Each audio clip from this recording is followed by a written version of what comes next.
ഇന്ന് നമ്മോടൊപ്പം ഉള്ളത് കവിയും എഴുത്തുകാരനും രാഷ്ട്രീയ നിരീക്ഷകനുമൊക്കെയായ കെ.സി. ഉമേഷ് ബാബുവാണ്.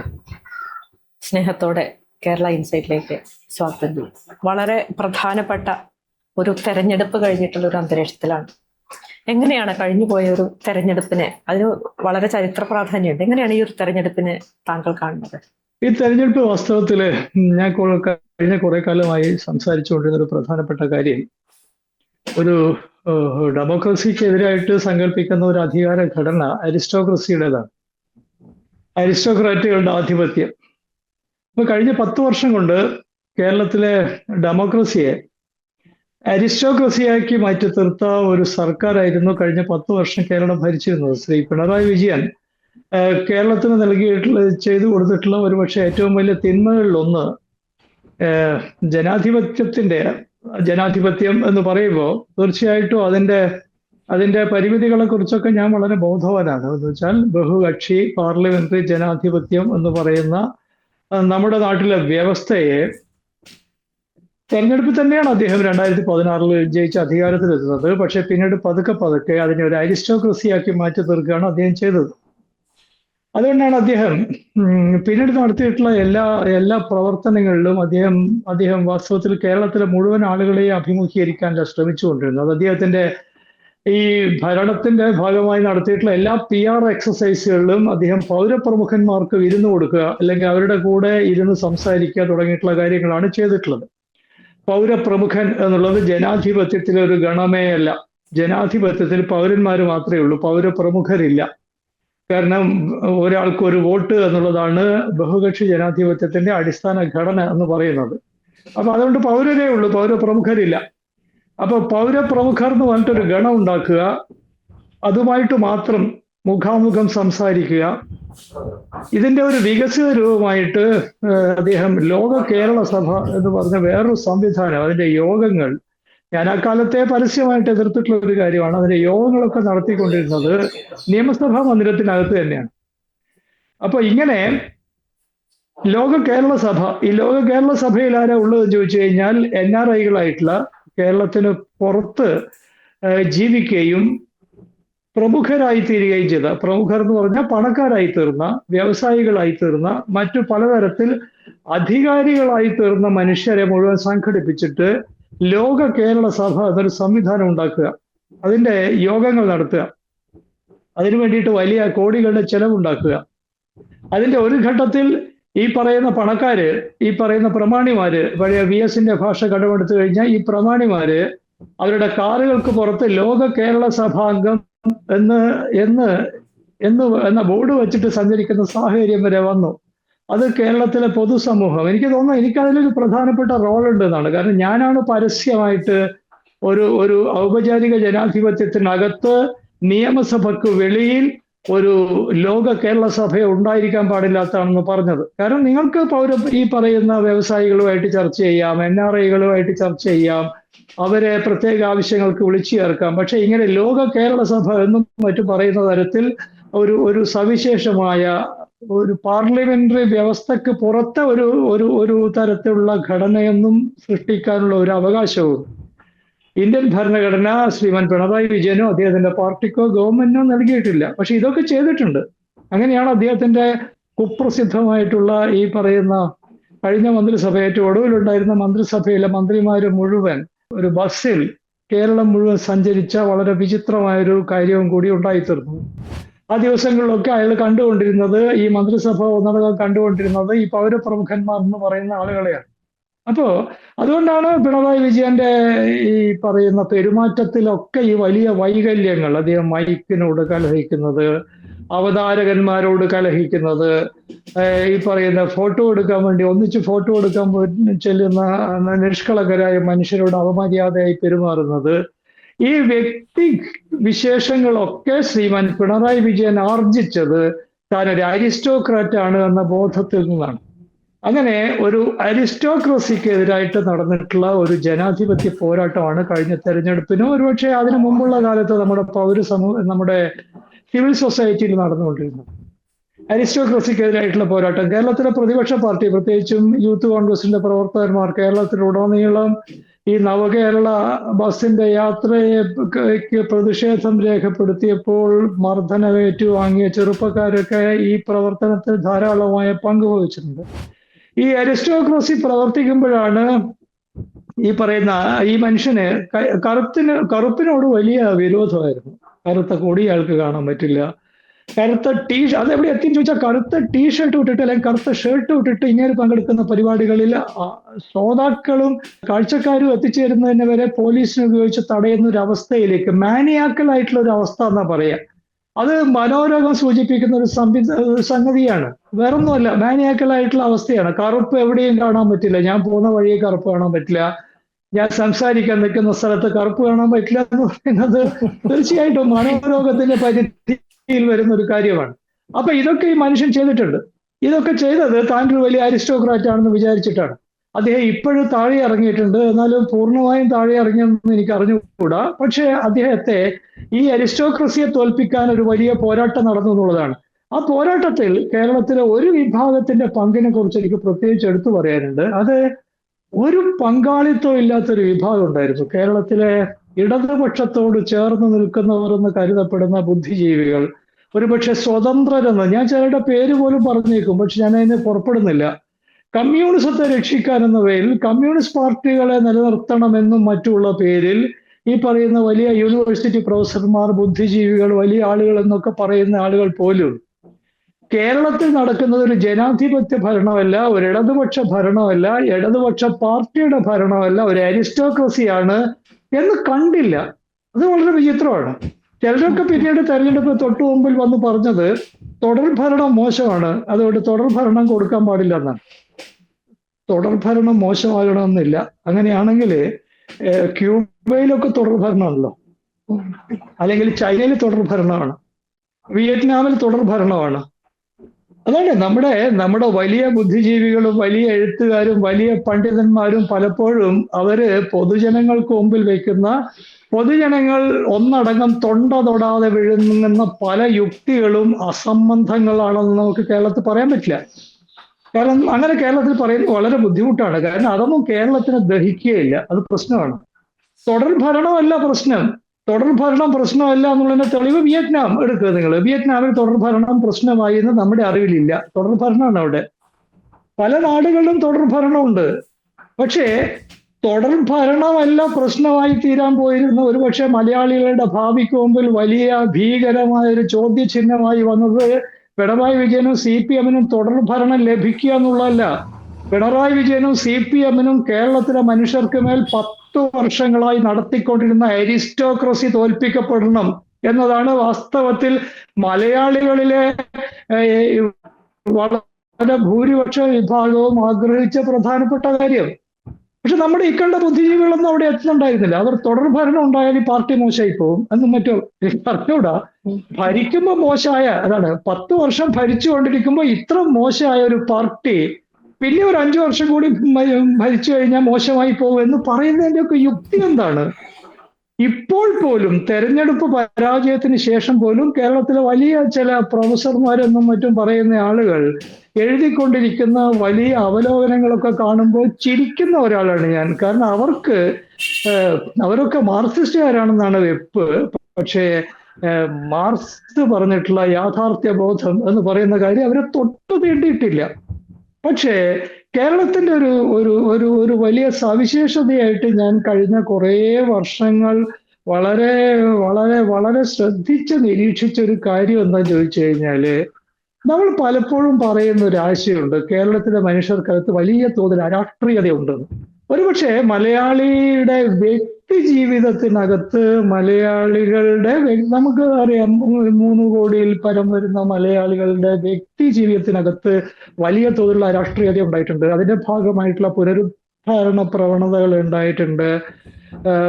വലിയ ഒരു അയുക്തിയുടെ കാര്യങ്ങൾ ഉണ്ടായിട്ടുണ്ട്. ഇങ്ങനെയൊക്കെ ഉണ്ടായിരിക്കുമ്പോഴും മലയാളികളുടെ ഈ രാഷ്ട്രീയമായിട്ടുള്ള ഒരു അഭിരുചി എന്ന് പറയുമ്പോൾ, രാഷ്ട്രീയമായിട്ടുള്ള മലയാളികളുടെ ഒരു വലിയ വിഭാഗം പങ്കിടുന്ന അല്ലെങ്കിൽ അവരെ നിലനിർത്തുന്ന രാഷ്ട്രീയമായ അഭിരുചിക്ക് 2 ഉള്ളടക്കമുള്ളതായിട്ട് ഞാൻ ഈ കഴിഞ്ഞ വർഷങ്ങളിൽ ശ്രദ്ധിച്ചിട്ടുണ്ട്.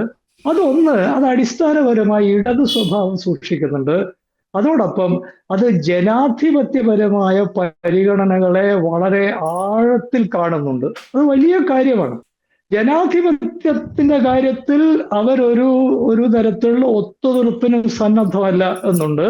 അതോടൊപ്പം തന്നെ ഒരു ഇടത് ബോധം എന്ന് നമ്മൾ സാധാരണ പറയാറുള്ള ഇടത് രാഷ്ട്രീയ ബോധം, അല്ലെങ്കിൽ ഇടത് സാംസ്കാരിക ബോധം, അല്ലെങ്കിൽ ഇടത് മാനവിക ബോധം എന്ന് പറയുന്ന ഒരു സാമൂഹ്യ അഭിരുചിയുടെ ഉള്ളടക്കം നമ്മൾ നോക്കിയാൽ അതിന്റെ രണ്ട് മൂന്ന് ഉള്ളടക്കം ഉണ്ട്. ഒന്നൊരു സമത്വ ബോധം. അതിപ്പോഴ് ഒരു തരത്തിലുള്ള സമത്വ ബോധം, മനുഷ്യരൊക്കെ തുല്യരാണ് എന്നുള്ള ബോധം. മറ്റെന്തൊക്കെ പ്രശ്നങ്ങൾ ഉണ്ടായിരുന്ന മനുഷ്യരൊക്കെ തുല്യരാണ്, മനുഷ്യരൊന്നും ഇകഴ്ത്തപ്പെടാനോ ചവിട്ടി മെതിക്കപ്പെടാനോ പാടില്ലാത്തവരാണെന്നുള്ള ബോധം, മനുഷ്യർക്ക് എപ്പോഴും മെച്ചപ്പെട്ട ജീവിത സാഹചര്യം ഉണ്ടാകണം, അത് വിദ്യാഭ്യാസമാകട്ടെ മറ്റൊക്കെ ആകട്ടെ, സാമൂഹ്യമായ പരിഗണനകളൊക്കെ ആകട്ടെ, ഇങ്ങനെ അതിന്റെ വിശദാംശങ്ങളിൽ ഈ ചെറിയ സമയത്ത് കടന്നു പോകാൻ പറ്റില്ല. ഇങ്ങനെയുള്ള കാര്യങ്ങളിൽ കേരളത്തിലൊരു വലിയ വിഭാഗം മനുഷ്യർ അവർ വ്യക്തി ജീവിതത്തിൽ എന്തുമാത്രം അരാഷ്ട്രീയവൽക്കരിക്കപ്പെട്ടിട്ടുള്ളവരാണ്, അങ്ങനെയുള്ള ജീവിതം നയിക്കുന്നവരാണെങ്കിലും രാഷ്ട്രീയമായ ഒരു നിലപാടുകളുടെ കാര്യത്തിൽ ഇപ്പോഴും ഇങ്ങനെ ഒരു ഉറപ്പ് അവർക്കുണ്ട്. അപ്പൊ അതുകൊണ്ടാണ് ഒരുപക്ഷെ ബി രാജീവൻ അതാണ് ഞാൻ ഈ തെരഞ്ഞെടുപ്പിന് ശേഷം നടന്നിട്ടുള്ള അവലോകനങ്ങൾ വളരെ ശ്രദ്ധേയമായി ചെയ്തിട്ടുള്ള ഒരാള്. അദ്ദേഹമായിട്ട് നമുക്ക് പല വിയോജിപ്പുകളുണ്ട്, അത് ഉണ്ടാവുകയും ചെയ്യുമല്ലോ, ആർക്കെതിരായിട്ടും ഉണ്ടാകാം നമുക്ക്. പക്ഷേ അത് ശ്രദ്ധേയമായിട്ട് ചെയ്ത ഒരാള് ബി രാജീവനാണ്. അപ്പൊ രാജീവൻ പറഞ്ഞിട്ടുള്ള ഒരു കേന്ദ്ര ആശയം എന്ന് പറയുന്നത് തോറ്റ CPM ഇടതുപക്ഷം, അവരെ തോൽപ്പിച്ച ജനതയാണ് ഇടതുപക്ഷം എന്ന് അദ്ദേഹം പറയുന്നുണ്ട്. അത് വളരെ ശരിയായിട്ടുള്ള കാര്യം. എന്ന് പറഞ്ഞാല് കേരളത്തിൽ ഇപ്പോൾ വളരെ പ്രസിദ്ധരായിട്ടുള്ള എത്രയോ ഇടതുപക്ഷ സൈദ്ധാന്തികന്മാരും മറ്റും ഉണ്ടെങ്കിലും യഥാർത്ഥത്തിൽ കേരളത്തിലെ മനുഷ്യരുടെ റിയലായി ഒരു യഥാർത്ഥമായിട്ടുള്ള ഉള്ളടക്കം എന്താണെന്ന് വളരെ കൃത്യതയോടെ വ്യക്തമാക്കാൻ ശ്രമിച്ചിട്ടുള്ള ഒരു നിലപാടെടുത്തത് വി രാജീവൻ. അപ്പൊ അതുകൊണ്ട് എനിക്ക് നിങ്ങളുടെ ഈ ചോദ്യം അവസാനിപ്പിക്കുമ്പോൾ ഞാൻ പറയാ, അതുകൊണ്ട് കേരളത്തെ ഒരു ഒരു ഒരു ഒരു അരിസ്റ്റോക്രസിയിൽ നിന്ന്, ഒരു വരേണ്യ വാഴ്ചയിൽ നിന്ന് ജനാധിപത്യത്തിന്റെ എല്ലാ സ്വൈര്യക്കേടുകളിലേക്കും മലയാളി വീണ്ടെടുത്തിരിക്കുന്നു എന്നുള്ളതാണ് ഞാൻ ഇപ്പോൾ അനുഭവിക്കുന്ന ഒരു വലിയ സന്തോഷത്തിന്റെ അടിസ്ഥാനമായിരിക്കുന്നത്. കാരണം ജനാധിപത്യത്തിന്റെ ഒരുപാട് സ്വൈര്യക്കേടുകളുണ്ട്, അത് ഉണ്ടാകണം. കാരണം ജനാധിപത്യം എന്ന് പറഞ്ഞു കഴിഞ്ഞാല് ശബ്ദായമാനമായിട്ടൊരു വ്യവസ്ഥയാണ്. ഇപ്പൊ തന്നെ നമ്മൾ കാണുന്നില്ലേ, CPM യുവജന സംഘടനകൾ, വിദ്യാർത്ഥി സംഘടനകളൊക്കെ ഈ പറയുന്ന ഒന്നിൽ സമരങ്ങൾ ഉണ്ടാക്കുന്നു, നിയമസഭയ്ക്കകത്തും പുറത്തും തർക്കങ്ങളും പ്രശ്നങ്ങളും ഒക്കെ ഉണ്ടാകുന്നു. ഇങ്ങനെയൊക്കെ ആവിഷ്കരിക്കപ്പെടുന്ന ഒരു വ്യവസ്ഥയാണ്. അതുപോലെ തന്നെ ഈ മന്ത്രിമാരും മുഖ്യമന്ത്രിമാരും ഒക്കെ ഏതാണ്ട് ഒരു സാധാരണക്കാരെ പോലെ വലിയ ശല്യമൊന്നും ഇല്ലാതെ, പഴയ രാജാവ് സഞ്ചരിച്ചതുപോലെ 10-40 വണ്ടികളുടെ അകമ്പടിയൊന്നും ഇല്ലാതെ ഈ പറയുന്ന 5 വർഷത്തേക്ക് തെരഞ്ഞെടുക്കപ്പെട്ട മന്ത്രിമാരും മുഖ്യമന്ത്രിയുമാണ് എന്ന തരത്തിൽ നമ്മൾക്കിടയിൽ പെരുമാറുന്നുണ്ട്.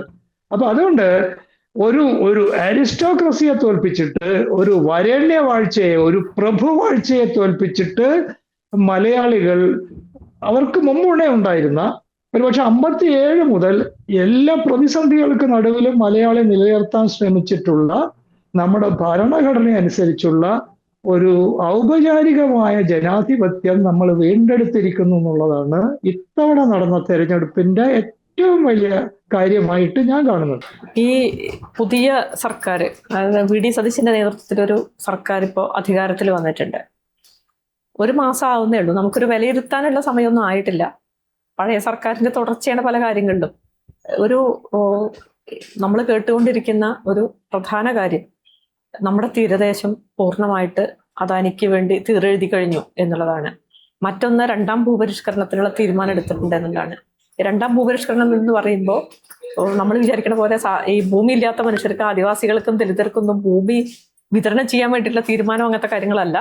ഭൂമി എല്ലാവിധ അതിന്റെ എന്താ പറയുക, ദുരുപയോഗം ചെയ്യാൻ പാകത്തിന് നിയമങ്ങളൊക്കെ മാറ്റി വ്യവസായികൾക്കും അതുപോലെ സ്വകാര്യ വ്യക്തികൾക്കും വ്യവസായങ്ങളും സംരംഭങ്ങളും തുടങ്ങുന്നതിന് വേണ്ടിയിട്ടുള്ള എല്ലാ നിയന്ത്രണങ്ങളും ഇല്ലാതാക്കുന്ന രീതിയിലേക്കാണ് 2ാം ഭൂപരിഷ്കരണം പോയിട്ടുള്ളത്.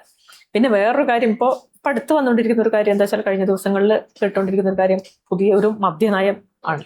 ഇങ്ങനെ വലിയ തോതിൽ ചർച്ച ചെയ്യപ്പെട്ടുകൊണ്ടിരിക്കുകയാണ് ഈ സർക്കാരിന്റെ തീരുമാനങ്ങൾ. എങ്ങനെയാണ് അതിനെ വിലയിരുത്തുന്നത്?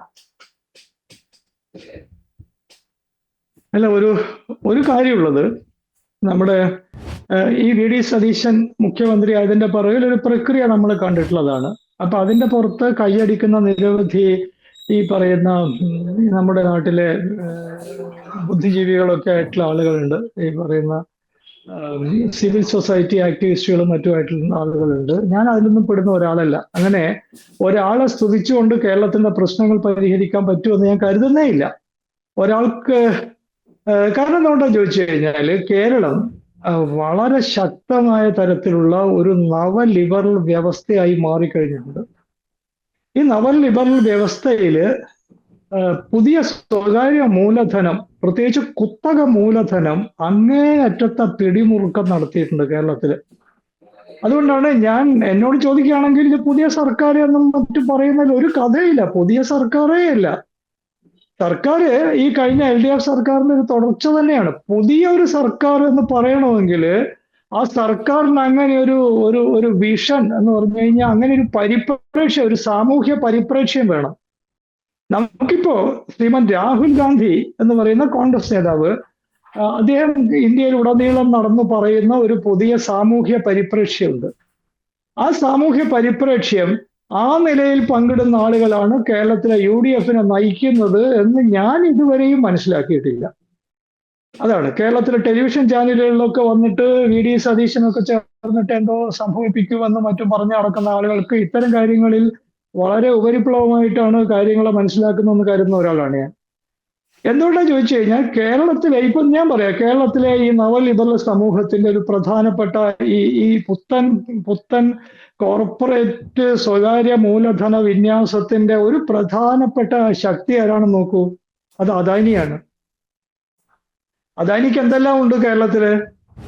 അതാണ് വിജയൻ, ശ്രീമാൻ പിണറായി വിജയൻ ചെയ്തിട്ടുള്ള കേരളത്തെ ഒരു ഒന്നാം തരം നവ ലിബറൽ വ്യവസ്ഥയാക്കി ഈ പറയുന്ന കോർപ്പറേറ്റ് സ്വകാര്യ മൂലധന ശക്തികളുടെ നിയന്ത്രണത്തിലേക്ക് കേരളത്തെ ഏൽപ്പിച്ചു കൊടുക്കുന്നതിന് വേണ്ടി അതാണ് നമ്മുടെ ബുദ്ധിജീവികൾ പലരും പറയുന്ന പോലെയല്ല, ഈ പിണറായി വിജയനും CPM എന്ന് പറയുന്ന പാർട്ടിയും നടത്തിയിട്ടുള്ള ഗൂഢാലോചനയും അട്ടിമറിയുണ്ട്. വിഴിഞ്ഞം തുറമുഖം, തിരുവനന്തപുരം എയർപോർട്ട്, ഈ ഗെയിലിന്റെ പേരിൽ നടത്തിയിട്ടുള്ള പൈപ്പ് ലൈൻ, ദേശീയപാത എന്ന് പറയുന്നതേ അസംബന്ധമാണ്. അതാണ്, ദേശീയപാതയല്ലല്ലോ, ഒരു സ്വകാര്യ സ്പീഡ് വേ ആണ്. ആക്സസ് കൺട്രോൾഡ് സ്പീഡ് വേ എന്നാണ് അതിന്റെ സാങ്കേതിക നാമം. നമ്മളിപ്പോഴും പഴയ ഓർമ്മയിൽ നിൽക്കുകയാണ്. നമുക്കൊരു ദേശീയപാത ഉണ്ടായിരുന്നു നമുക്ക്. ഈ പറയുന്ന വടക്കൻ കേരളത്തിലുള്ള ആളുകൾക്കൊക്കെ അറിയുന്ന നമുക്ക് ദേശീയപാത ഏറ്റവും കൂടുതൽ അതിന്റെ നമ്പറായിരുന്നു 66. നമുക്കൊരു ദേശീയപാത 66 ഉണ്ടായിരുന്നു, വേറൊരു ദേശീയപാത ഉണ്ടായിരുന്നു. ഈ ദേശീയപാതയിൽ നമുക്കൊക്കെ തന്നിഷ്ടം പോലെ വാഹനങ്ങളിലോ ബസ്സിലോ മറ്റു വണ്ടികളിലോ ഒക്കെ പല വഴിക്ക് പോകാം. ആ ദേശീയപാത ഇല്ലാതായി കഴിഞ്ഞു. ഇപ്പോഴും കേരളത്തിൽ ശ്രീമാൻ പിണറായി വിജയനും അയാളുടെ പാർട്ടിയായിട്ടുള്ള CPM-ഉം വലിയ വായിൽ പറയുന്ന അവകാശവാദം ഉണ്ടല്ലോ, കേരളത്തിലെ ദേശീയപാത വികസനം നമ്മൾ നടപ്പിലാക്കിയെന്ന്. ദേശീയപാത വികസനമല്ല അവർ നടപ്പാക്കിയത്, അവര് ആക്സസ് കൺട്രോൾഡ് സ്പീഡ് വേ ഉണ്ടാക്കി ഒരുപാട്. അതില് മുഴുവനായിട്ടില്ല, കേരളത്തിലെ ഒരുപാട് ഭാഗങ്ങളിൽ ആക്സസ് കൺട്രോൾ സ്പീഡ് വേസ് നിലവിൽ വന്നിട്ടുണ്ട്. ഇതിലൊരു പ്രധാനപ്പെട്ടിട്ടുള്ള ഒരു ഇന്ത്യൻ സ്വഭാവമുണ്ട് ഇതിനകത്ത്. സവർണരും അവർണർക്കും ഇടയിൽ ഭാഗിക്കപ്പെട്ടിട്ടുള്ള ഒരു ഈ പറയുന്ന ഒരു സ്പീഡ് വേ വന്നിട്ടുള്ളത്. സവർണർ ആരാണ്? ടോള് കൊടുത്ത് സഞ്ചരിക്കാൻ ശേഷിയുള്ള, അത്രയും മാത്രം സാമ്പത്തിക ശേഷിയുള്ള ആളുകൾ, കാറിൽ പോകുന്ന ആളുകൾ, അതിനേക്കാൾ ഉയർന്ന വാഹനങ്ങളിൽ പോകുന്ന ആളുകൾക്കൊക്കെ ഈ പറയുന്ന സ്പീഡ് വേയിലൂടെ പോകാം. എല്ലാ ഈ പറയുന്ന മുട്ടിന് വന്നുകൊണ്ടിരിക്കുന്ന ടോൾ ബൂത്തുകളിൽ അവർ പറയുന്ന പണം കൊടുത്തിട്ട് പോകാം. നിങ്ങൾക്ക് വേഗത്തിൽ പോകാം. നിങ്ങൾക്ക് ഈ പറയുന്ന കർണാടക അതിർത്തിയിൽ നിന്ന് തിരുവനന്തപുരത്തേക്ക് വളരെ വേഗത്തിൽ പോകാം, കാരണം നിങ്ങളുടെ കയ്യിൽ ധാരാളം പണമുണ്ട്. പക്ഷേ നാട്ടിലെ സാധാരണക്കാരൻ സഞ്ചരിക്കുന്ന പൊതുയാത്രക്ക് ഉപയോഗിക്കുന്ന നമ്മുടെ സ്വകാര്യ ബസ്സുകൾ, KSRTC ബസ്സുകൾ, ഇതെല്ലാം ഈ രണ്ട് വശങ്ങളിൽ കിടക്കുന്ന വളരെ ഇടുങ്ങിയ സർവീസ് റോഡുകളിലൂടെയാണ് പോകേണ്ടത്. നിങ്ങളുടെ ഓട്ടോറിക്ഷകൾ ആ സർവീസ് റോഡിലാണ് പോകേണ്ടത്. നിങ്ങളുടെ ബൈക്കുകളും നിങ്ങളുടെ ടൂ വീലറുകൾ, ഇപ്പോഴത്തെ കേരളത്തിലെ തൊഴിലാളികളിൽ ഒരു വലിയ വിഭാഗം ടൂ വീലറുകളിലാണ് സഞ്ചരിക്കുന്നത്. അവരൊക്കെ പോകേണ്ടത് ഈ അവർണ പാതയിലൂടെയാണ്. സവർണ ദേശീയപാത പാതയിൽ സാധാരണക്കാരന് പ്രവേശനമില്ല. അപ്പൊ അതുകൊണ്ട് ഒരു സവർണ അവർണ ഭേദത്തിന്റെ പുറത്ത് ഉണ്ടാക്കിയിട്ടുള്ള ഒരു ആക്സസ് കൺട്രോൾ ഹൈവേ ആണ് ഈ പറയുന്ന പ്രൈവറ്റ് ഹൈവേ ആണ് വന്നിട്ടുള്ളത്. ഇതിന്റെ ഒരുപാട് പ്രദേശത്തിന്റെ നിയന്ത്രണം അദാനിക്കുണ്ട്. അപ്പൊ ഞാൻ പറയുന്നത് BJP CPM തമ്മിൽ വലിയ ലൈസൻസിലാണ് പ്രവർത്തിക്കുന്നതെന്നൊരു ആരോപണം നമ്മൾ എത്രയോ കാലമായി കേൾക്കുന്നുണ്ട്. അതിന്റെ ഒരു സാമ്പത്തിക അടിത്തറയുണ്ട്, അതൊരു സാംസ്കാരികം മാത്രമായിട്ടുള്ള. നമ്മൾ പലപ്പോഴും പറയുമ്പോൾ എല്ലാം ഈ സാംസ്കാരിക ഉള്ളടക്കത്തിൽ കൊണ്ടുപോയി കെട്ടുക ചെയ്യുക അല്ല. ഒരു സാംസ്കാരിക ഉള്ളടക്കവും ഈ സാമ്പത്തികമായ ഒരു അടിത്തറയുടെ പുറത്തല്ലാതെ ഉണ്ടാവുകയും നിലനിൽക്കുകയും ചെയ്യില്ല. അദാനി ആരാണ്? അദാനിയാണ് ഇന്ത്യൻ ഹിന്ദുത്വ അധികാരത്തിന്റെ ഏറ്റവും പ്രിയപ്പെട്ട കോർപ്പറേറ്റ്, ഈ പറയുന്ന കോർപ്പറേറ്റ് മുതലാളിത്തം. അതൊരു ഗ്ലോബൽ മുതലാളിത്തമാണ്. അവരാണ് കേരളത്തിന്റെ ഈ പറയുന്ന മർമ്മപ്രധാനമായ മേഖലകളിൽ മുഴുവൻ പിടിമുറുക്കിയിരിക്കുന്നത്. ഒരു നാട്ടിന്റെ ഊർജ മേഖലയില്, ഒരു നാട്ടിന്റെ തുറമുഖ മേഖലയില്, ഈ പറയുന്ന ഊർജ വിതരണം, അതാണല്ലോ ഗ്യാസ് എന്ന് പറയുന്നത്, ഈ മേഖലയിലൊക്കെ പിടിമുറുക്കി കഴിഞ്ഞിരിക്കുകയാണ്. അപ്പോ ഈ പറയുന്ന ഒരു നവലിബറൽ കോർപ്പറേറ്റ് സ്വകാര്യ മൂലധന ശക്തികൾ നിയന്ത്രിച്ചു കൊണ്ടിരിക്കുന്ന ഒരു കേരളീയ സമൂഹത്തെ അങ്ങനെയല്ലാത്തൊരു തരത്തിൽ പുതുക്കി പണിയാനുള്ള ഒരു ഇച്ഛാശേഷി, ഇച്ഛാശക്തി, അങ്ങനെയുള്ളൊരു ആശയ വ്യക്തത ആളുകളെല്ലാം ചേർന്ന് കൈയടിക്കുന്ന VD സതീശനുള്ളതായിട്ട് ഞാൻ കണ്ടിട്ടില്ല. UDF നേതൃത്വത്തിന് അങ്ങനെ ഒരു കാര്യം ഉള്ളതായിട്ട് കണ്ടിട്ടേ ഇല്ല. രാഹുൽ ഗാന്ധി പ്രയോഗിക്കുന്ന ഒരു ആശയ സമുച്ചയം അതുപോലെ പങ്കിട്ട് നടപ്പിലാക്കാൻ ശ്രമിക്കുന്ന ആളുകളാണെന്ന് അവരെ കുറിച്ച് പറയാനേ പറ്റില്ല. ഒരു ജനാധിപത്യ സർക്കാരായിട്ടാണ് ഈ സർക്കാർ പ്രവർത്തിക്കുക എന്ന് ഇപ്പൊ 1 മാസം കൊണ്ട് അവർ തെളിയിച്ചിട്ടുണ്ട്. പക്ഷെ ഒരു നവലിബറൽ വിരുദ്ധ സർക്കാരായിരിക്കും എന്ന് വിചാരിക്കാൻ ഒരു ന്യായമില്ല. അതാണ് അവരിപ്പൊ കൈകാലിട്ട് അടിച്ചുകൊണ്ടിരിക്കുന്നത് ഈ മുഖ്യമന്ത്രി സംഘവും. അവര് ബക്കാടി കമ്പനിക്കാര്, അതാണ് അതിലൊക്കെ പറയുന്ന യുക്തികളൊക്കെ അസംബന്ധമാണ്. പുതിയ സർക്കാർ ബക്കാടി കമ്പനി 2021 പിണറായി വിജയന്റെ തുടർഭരണം വന്നപ്പോ അന്നത്തെ എക്സൈസ് മന്ത്രിയെ സമീപിച്ചു. ബക്കാടി കമ്പനി എന്ന് പറയുന്നത് നമുക്കറിയാം, ഒരു കർണാടക കമ്പനിയാണെന്ന് ഇപ്പൊ എല്ലാവർക്കും അറിയാം. അവിടുത്തെ മദ്യം വിൽക്കുന്ന കമ്പനിയാണ്. മദ്യം വിൽക്കുന്ന കമ്പനി ഏറ്റവും കൂടുതൽ മദ്യം വിൽക്കുന്നത് കേരളത്തിലാണ്. അതുകൊണ്ട് CPM മന്ത്രിസഭയായിട്ടൊരു ബന്ധം സ്ഥാപിച്ചു. അവർ ചില ആവശ്യങ്ങൾ ഉണ്ടാക്കി, അത് പഠിക്കാൻ വേണ്ടി കമ്മിറ്റിയും മറ്റും വെച്ചു. അത് നടപ്പിലായില്ല. ഒരു മദ്യ കമ്പനിയല്ല നമ്മുടെ മദ്യം എങ്ങനെയാണ് ഒരു സർക്കാർ വിൽക്കേണ്ടതെന്ന് തീരുമാനിക്കുക. പഴയ ഒരു ജനാധിപത്യ വ്യവസ്ഥ നിലവിലുണ്ടെങ്കിൽ ഒരു മദ്യ കമ്പനിക്ക് അതിൽ ഇടപെടേണ്ട ഒരു അവകാശമില്ല. ഒരു സർക്കാർ എങ്ങനെ മദ്യം വിൽക്കണമെന്ന്, അതിന് എത്ര ശതമാനമാണ് ടാക്സ് ഏർപ്പെടുത്തേണ്ടത്, വീര്യം കൂടിയ മദ്യം വേണോ വീര്യം കുറഞ്ഞ മദ്യം വേണോ എന്നൊക്കെയുള്ള ചോയ്സ് എന്ന് പറയല്ലോ, അത് സർക്കാർ നിക്ഷിപ്തമാണ്. ഇവിടെ എന്താ സംഭവിച്ചത്? ബക്കാടി എന്ന് പറയുന്ന കർണാടകയിലെ കമ്പനി ഇങ്ങനെ ചെയ്യാമല്ലോ എന്ന് പറഞ്ഞിട്ട് സർക്കാരിന് കത്ത് കൊടുക്കുകയും അത് പഠിക്കാൻ ആളെ വെക്കുകയും ഒക്കെ ചെയ്യാണ് ചെയ്യുന്നത്. ഇതാണ് ഞാൻ പറഞ്ഞത്. കേരളത്തിലെ പുതിയ സർക്കാർ എന്ന് പറയുമ്പോൾ പുതിയതാവാതിരിക്കുന്നതിന്റെ പ്രശ്നം ഇതാണ്. ഈ നവലിബറൽ വ്യവസ്ഥയിൽ ഏത് VD സതീശനും അതിനെ ബ്രേക്ക് ചെയ്യാൻ ആഗ്രഹിക്കുന്നില്ലെങ്കിൽ ഈ ബക്കാടി കമ്പനി പറഞ്ഞ കാര്യം ബഡ്ജറ്റ് പ്രസംഗത്തിൽ ഉൾപ്പെടുത്തേണ്ടി വരും. അതാണ് പ്രശ്നം എന്ന് പറയുന്നത്.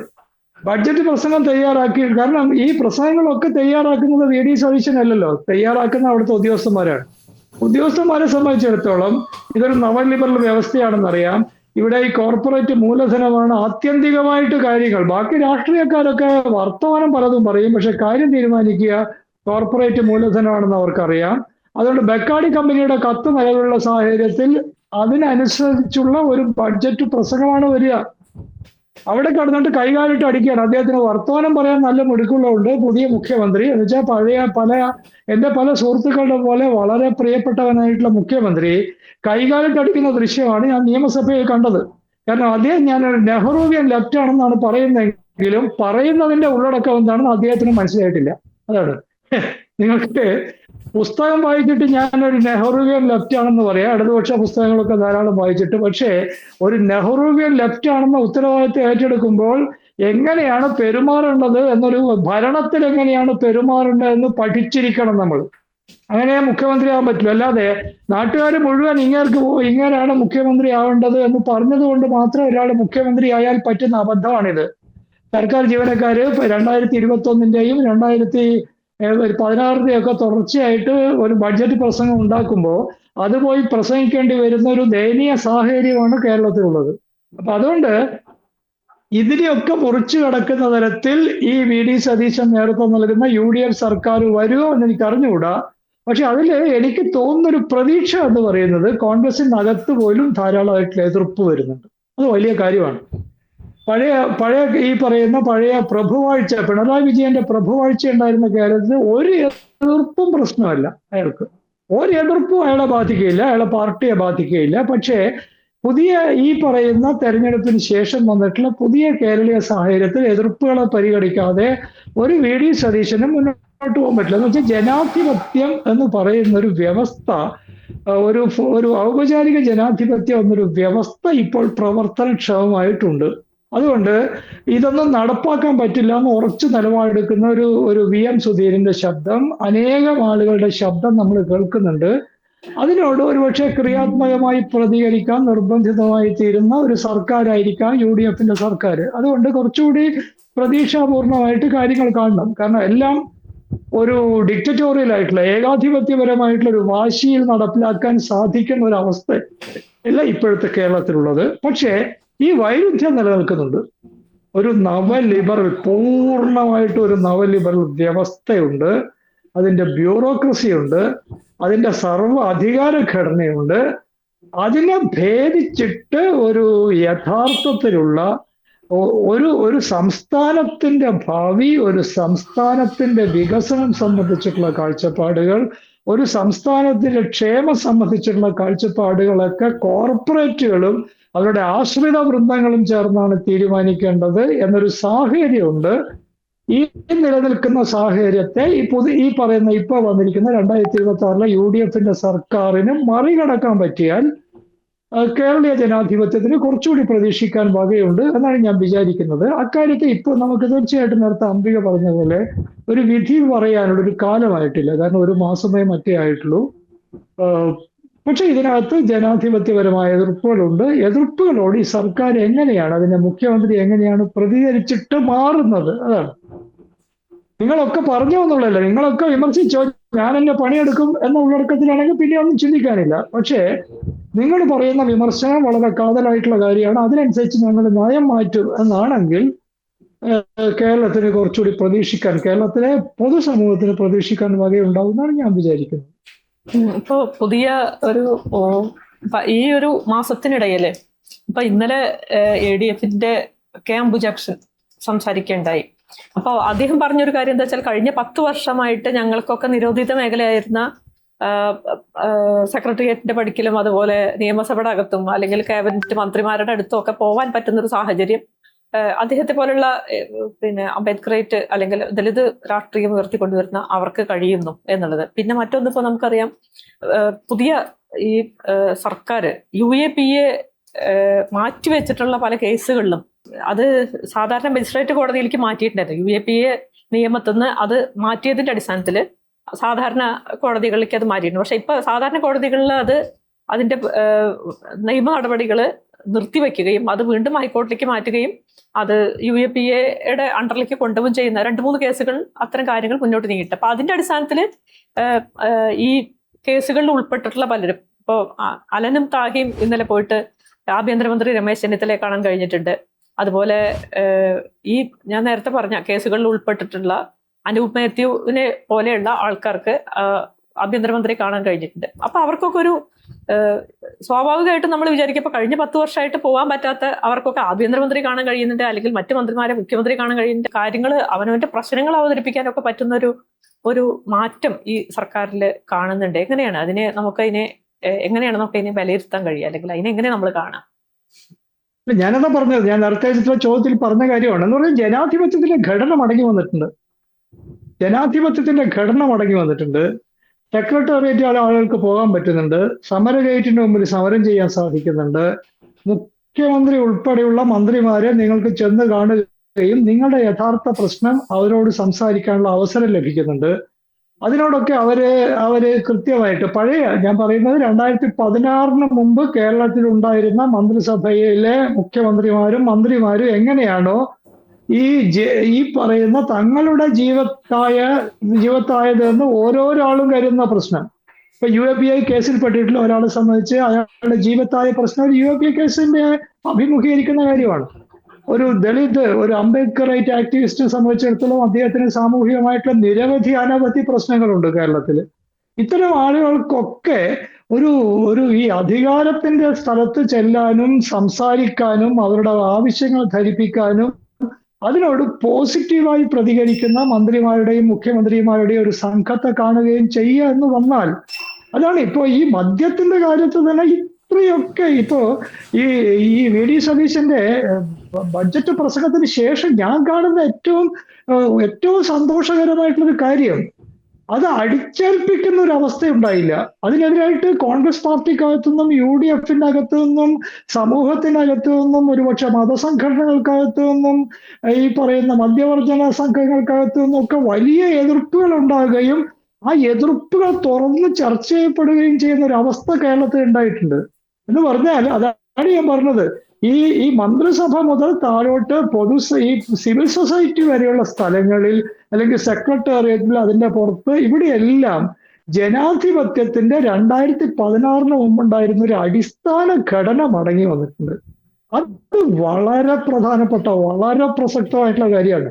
നിങ്ങൾ UAPI ചാർജ് ചെയ്യപ്പെട്ടാൽ നിങ്ങൾക്ക് ഒരു ആഭ്യന്തര വകുപ്പ് മന്ത്രിയെ സംബന്ധിച്ചിട്ട് ഞാനൊരു വിക്ടിമാണ്, എന്നെ ഇരയാക്കിയതാണ് എന്ന് പറഞ്ഞാൽ അത് കേൾക്കാൻ ആളുണ്ടാവും, അതിലൊരു നടപടി ഉണ്ടാവും എന്ന് പ്രതീക്ഷിക്കാവുന്ന സാഹചര്യം ഉണ്ടാവുന്നുണ്ട്. അപ്പൊ അതാണ് ഞാൻ പറഞ്ഞത്, അരിസ്റ്റോക്രസി മാറിയിട്ട് ഡെമോക്രസി വന്നിട്ടുള്ളതിന്റെ ഒരു വലിയ തുറസ് കേരളത്തിൽ ഉണ്ടായിട്ടുണ്ട്. ആ നിലയിൽ ഈ പറയുന്ന ഈ സർക്കാരിന്റെ UDF സർക്കാരിന്റെ അധികാര ലബ്ധിയിൽ ആഹ്ലാദിക്കുന്ന എല്ലാവർക്കും ഒപ്പം തന്നെയാണ് ഞാനും. അതിന് സംശയമില്ലാത്ത കാര്യം. CPM എന്ന് പറയുന്ന ഒരു പൊളിറ്റിക്കൽ പാർട്ടിയുടെ മുന്നോട്ട് പോക്ക് എങ്ങനെയാണ് അതിനെ നമുക്കിനി കാണാൻ കഴിയും? അല്ല, CPM എന്ന് പറയുന്ന പാർട്ടിക്ക് നിലനിൽക്കാൻ കഴിയണമെങ്കിൽ അത് അടിമുടി മാറേണ്ടി വരുന്ന ഞാൻ വിചാരിക്കുന്നത്. കാരണം ഇപ്പോഴത്തെ ഘടനയിൽ CPM എന്ന് പറയുന്ന പാർട്ടിക്ക് നിലനിൽക്കാനേ കഴിയില്ല. കേരളത്തിലെ CPMന്റെ കാര്യമാണ് ഞാൻ പറയുന്നത്. കേരളത്തിന് പുറത്തുള്ള പല സംസ്ഥാനങ്ങളിലും നിത്യപ്രതിപക്ഷമായിട്ട് ചെറിയ നിലയിൽ CPM നിലനിൽക്കുന്നുണ്ട്. അതല്ല, കേരളത്തിലെ CPMന് ഇനി അങ്ങോട്ട് നിലനിൽക്കാൻ സാധിക്കണമെങ്കിൽ അത് അടിമുടി സ്വയം പുതുക്കേണ്ടി വരും. അതിന്റെ നേതൃത്വം ഇന്ന് ഞാൻ കണ്ട ഒരു CPMന്റെ ഒരു ഉയർന്ന പ്രവർത്തകൻ, അതിന്റെ അതിന്റെ പോഷക സംഘടനകൾ എന്ന് പറയില്ല, അതിന്റെ ഒരു പ്രധാനപ്പെട്ട മേഖലയിൽ പ്രവർത്തന ബുദ്ധിജീവിയായിട്ടുള്ള പ്രവർത്തകൻ എന്നോട് പറയുമ്പോൾ അയാൾ കാണിച്ചിട്ടുള്ള പിണറായി വിജയനോടുള്ള എതിർപ്പ് എന്ന് പറയുന്നത് ഞാൻ പോലും പറയാത്തത്ര എതിർപ്പാണ്. ഞാൻ ഈ പൊതുസമൂഹത്തിൽ പിണറായി വിജയന്റെ നിലപാടുകൾക്കെതിരായിട്ട് എതിർപ്പ് ഉന്നയിക്കാറുണ്ട്. പക്ഷേ ഈ മനുഷ്യൻ എന്നോട് പിണറായി വിജയനെതിരായിട്ട് പറഞ്ഞിട്ടുള്ള ഒരു വെറുപ്പ് എന്ന് പറയുന്നത് ഭയങ്കരമാണ്. എന്ന് പറഞ്ഞാൽ പിണറായി വിജയനെ കേരളത്തിലെ CPMന്റെ 90% ആളുകൾക്കും വേണ്ട. 90%. ഞാൻ ഉറപ്പിച്ചു പറയുന്നതാണ്. എത്രയോ CPMകാരെ നമ്മൾ കണ്ടുവന്നിട്ടുണ്ട്. കാരണം വെച്ചാൽ CPM എന്ന് പറയുന്നത് ഈ നാട്ടിലുള്ള ഒരു പാർട്ടിയാണല്ലോ, വലിയ തോതിൽ ജനങ്ങൾക്കിടയിൽ നിൽക്കുന്ന ഒരു പാർട്ടിയാണ്. അതിന്റെ പാർട്ടിയുടെ പ്രവർത്തകർക്ക് അതിന്റെ ഈ പറയുന്ന വോട്ടർമാരുടെ ഒരു അടിത്തറക്ക് ഒരു 90% പിണറായി വിജയനോട് ഭയങ്കരമായിട്ടുള്ള വെറുപ്പാണ്. ഈ പിണറായി വിജയൻ കഴിഞ്ഞ തെരഞ്ഞെടുപ്പിൽ മത്സരിച്ചിട്ടില്ലെങ്കിൽ കേരളത്തിൽ ഒരുപക്ഷെ CPMന് വീണ്ടും ഭരണം ചെറിയ തോതിൽ കിട്ടിയേക്കുന്നൊക്കെയാണ് ഇവിടുത്തെ കണ്ടുമുട്ടുന്ന ആളുകളൊക്കെ പറഞ്ഞുകൊണ്ടിരിക്കുന്നത്. എന്ന് പറഞ്ഞാൽ പിണറായി വിജയൻ, MV ഗോവിന്ദൻ, ഇവർ രണ്ടുപേരുമാണല്ലോ കേരളത്തിലെ CPMനെ നയിക്കുന്നത്. ഈ രണ്ടുപേരെയും ഇവരുടെ സംഘത്തിൽപ്പെട്ടിട്ടുള്ള ആളുകളെയും ഇവരുടെ അണികൾക്ക് വേണ്ട. അതാണ് പ്രധാനപ്പെട്ട പ്രശ്നം. അതുകൊണ്ട് സംഘടനാപരമായ തിരുത്ത് CPM നടത്തേണ്ടി വരും നിലനിൽക്കാൻ ആഗ്രഹമുണ്ടെങ്കിൽ. പിന്നത്തെ ഒരു പ്രശ്നം, അവർ ജനാധിപത്യത്തെ മാനിക്കേണ്ടി വരും. ഈ തെരഞ്ഞെടുപ്പ് ഈ പറയുന്ന UDFകാരുടെ സർക്കാർ വന്നതിന് ശേഷവും CPMന്റെ യുവജന സംഘടനകളൊക്കെ നടത്തിക്കൊണ്ടിരിക്കുന്ന സമരം ഒരു ഔപചാരിക ജനാധിപത്യത്തിൽ നടത്താവുന്ന സമരമല്ല. It's a act of fascist പ്രവർത്തനമാണ്. അങ്ങനെയല്ല സമരം ചെയ്യേണ്ടത്. പഴയ കേരളത്തിലെ CPM-കാർ ഇങ്ങനെയുള്ള സമരം ചെയ്തിട്ടുള്ളത്. ബ്ലേഡുകൾ കൊണ്ടുപോയിട്ട് മുറിക്കുക, എന്തൊക്കെയാ കാണിക്കുന്നത് ആ പാർട്ടിയുടെ യുവജന വിഭാഗങ്ങൾ. അവരുടെ ഇപ്പോ ഈ തെരഞ്ഞെടുപ്പ് തോൽവിക്ക് ശേഷവും ടെലിവിഷൻ ചാനലിൽ വന്നിട്ട് അവരെ പ്രതിനിധീകരിക്കുന്ന മനുഷ്യർ ഉപയോഗിക്കുന്ന നുണകളുടെയും ഈ അന്യ മനുഷ്യരോടുള്ള വിദ്വേഷത്തിന്റെ ഒരു തോതൊന്നും മാറിയിട്ടേ ഇല്ല. വെറുപ്പിക്കുക എന്ന് പറയല്ലോ, കേൾവിക്കാരെ മുഴുവൻ വെറുപ്പിക്കുന്ന പണി തന്നെയാണ് അതിന്റെ ഈ പറയുന്ന ഔപചാരിക മാധ്യമങ്ങളിലും സാമൂഹ്യ മാധ്യമങ്ങളിലും അതിനെ ന്യായീകരിച്ച് പ്രത്യക്ഷപ്പെടുന്ന ആളുകളൊക്കെ ചെയ്തുകൊണ്ടിരിക്കുന്നത്. അതിന്റെ അർത്ഥം എന്താണ്?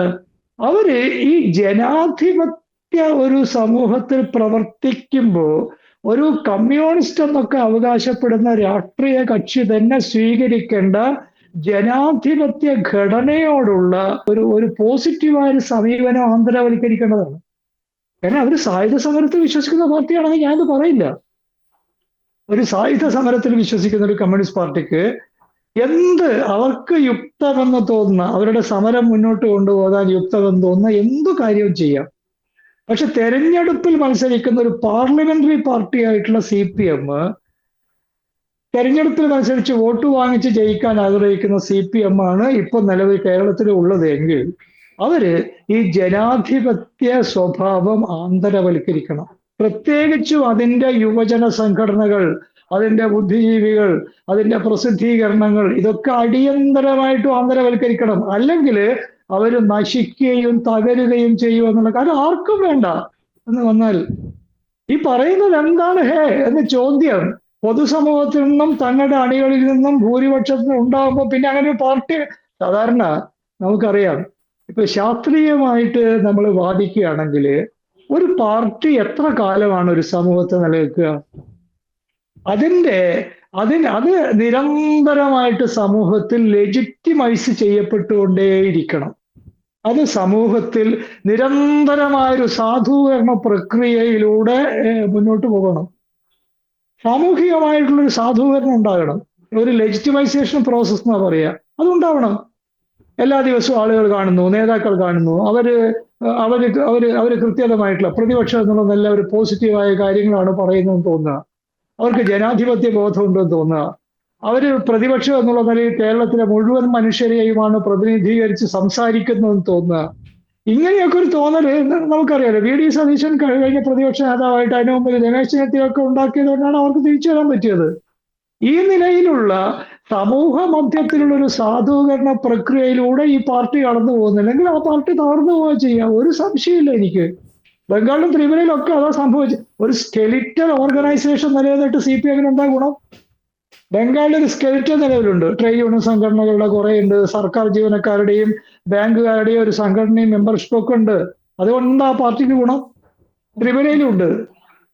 ആ പാർട്ടി തെരഞ്ഞെടുപ്പിൽ മത്സരിക്കുകയും ജയിക്കുകയും ജനങ്ങളുടെ ജീവിതത്തിന് ഇടപെടാൻ ആഗ്രഹിക്കുകയും ജനങ്ങളുടെ ഭാഗധേയത്തിന്റെ കർത്താക്കളാകാൻ ശ്രമിക്കുകയും ചെയ്യാൻ ആഗ്രഹിക്കുന്നുണ്ടെങ്കിൽ ഇപ്പോഴത്തെ CPM അടിമുടി പൊടിച്ചു പണിതേണ്ടി വരും. കേരളത്തിലൊരു ഇടതുപക്ഷം ഇപ്പൊ CPM ഇല്ലാണ്ടാവാൻ പോകുന്നു എന്ന് പറയുന്നു. പക്ഷെ കേരളത്തിൽ ഇടതുപക്ഷം എന്തായാലും ഇടതുപക്ഷ മനസ്സുള്ള ഒരുപാട് ആൾക്കാരും അണികളും ഒക്കെ ഉണ്ട്.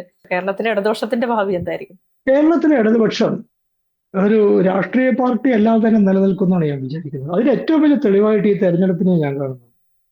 ഒരു രാഷ്ട്രീയ കക്ഷി അല്ലാതെ തന്നെയും ഈ പറയുന്ന തീർച്ചയായിട്ടും ചെറിയ ചെറിയ ഇടതുപക്ഷ രാഷ്ട്രീയ കക്ഷികളൊക്കെ ഉണ്ട്. അവർക്ക് എത്രമാത്രം ഇപ്പൊ CPM തകരുന്നതിന്റെ ഒരു സ്പേസിലൂടെ അവർക്ക് എന്തുമാത്രം വളരാൻ പറ്റുമെന്നൊന്നും എനിക്ക് അറിഞ്ഞുകൂടാ. അതിലൊന്നും കാരണം രാഷ്ട്രീയത്തിലെ ഒരു പുതിയ സംവിധാനമൊക്കെ വളരെ പെട്ടെന്നാണ്. ലീപ്സ് ആൻഡ് ബൗൺസ് എന്നാ പറയാ.